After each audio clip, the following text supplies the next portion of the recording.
Mikel Kazaliz edo askorentzat Mikel Anestesia gisa ezaguna den musikaria lehen intsumisoetako bat izan zen 80ko hamarkada hasieran.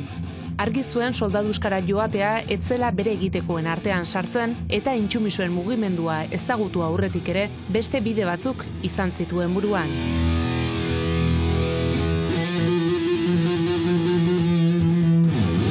Nire inguruan baneukan jende asko, drogan inguruan dabiltze zana, eta jonkiak eta heroina zaleak eta asko egite zuten hori alegatu. Batzuk jonkiak zialako, eta beste batzuk itxura ite zutelako, eta ite zuten, zainak zulatu horratzekin, hilabetez edo bilabetez, markak izateko, eta gero egun hartan sartze zuten heroina txute bat, eta,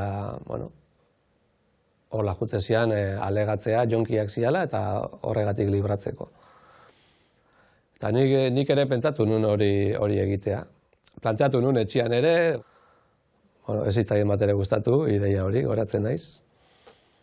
Eta, hortik aurrera, ibili nintzen ere, pentsatzen eta ikusten abertze beste aukera egon zitezken libratzeko, ez? Aipatu zuten, estrategia berri bat zehola, intsumisioa izango zana, koinzidentziagatik izan lehenengo intsumisioetako bat.